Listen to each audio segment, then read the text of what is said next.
You don't even know who you are without survival mode. Not really. You know who you are under pressure. You know who you are when things are unstable. You know who you are when you have to hold things together. But remove the pressure and something strange happens. You feel bored, restless, flat, and you don't know why. This is Dysfunctional Dynamics, and I'm your host, Heather. We've been dismantling the patterns that shaped you, not to blame your past, but to understand how it built your identity. Because survival mode doesn't just protect you, it becomes you. This is the personality that's built around endurance. If you grew up with instability, you became capable, you became observant, you became the calm one in chaos. You learned to anticipate, to regulate, to endure. Over time, those skills stopped feeling like adaptations and they started feeling like personality. I'm strong, I'm resilient, I'm the one who handles things. Maybe, or maybe you never had the option not to. You didn't choose endurance, you developed it because you had to. And when something develops under pressure long enough, it fuses with identity. But what happens when pressure disappears? Here's the part that no one really talks about. When things get calm, when there's no crisis to manage, no instability to regulate, no emotional landmines to navigate, you don't feel peaceful. You feel restless, maybe even bored. And that's confusing because you've been telling yourself for years that you just want peace. But then when peace shows up, it doesn't feel like relief. It feels like something's missing. So here's what survival mode actually looks like in adulthood. You stay in relationships longer than you should because intensity feels normal.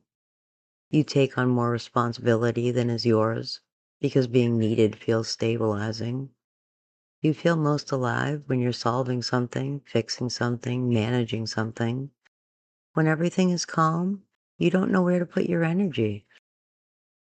You may start projects you don't need, create urgency that isn't there, pick at small problems, even overthink good situations. Not because you want chaos, but because your system equates stimulation with safety. It's an identity vacuum. If you're not solving problems, if you're not overfunctioning, if you're not scanning for what might go wrong, then who are you? That question can feel disorienting because survival mode gave you structure. It gave you roles. It gave you purpose. Remove it, and there's space. But space feels unfamiliar, and unfamiliar can feel like emptiness. So you fill it. You chase intensity. You choose activation. You recreate pressure, not because you want suffering, but because you associate that state with being alive. It's been hardwired into your nervous system. Your nervous system has something called a baseline arousal level. If you were raised in instability, that baseline is elevated. Your body expects activation. Your system is calibrated to intensity. So when life slows down, your brain doesn't say finally. It says this is unfamiliar. And unfamiliar gets flagged as wrong. Boredom in this context isn't laziness. It's withdrawal from adrenaline. Restless isn't dissatisfaction. It's a nervous system looking for its usual level of stimulation. You are not broken. You are understimulated relative to what you're used to.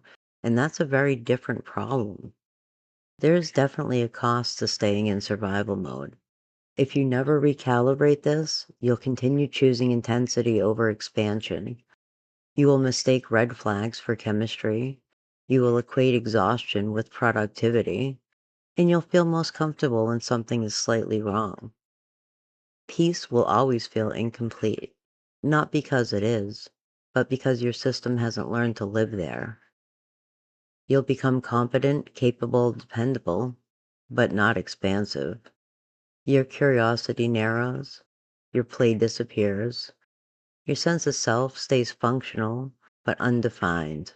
That's the real loss, not drama, not chaos, your identity.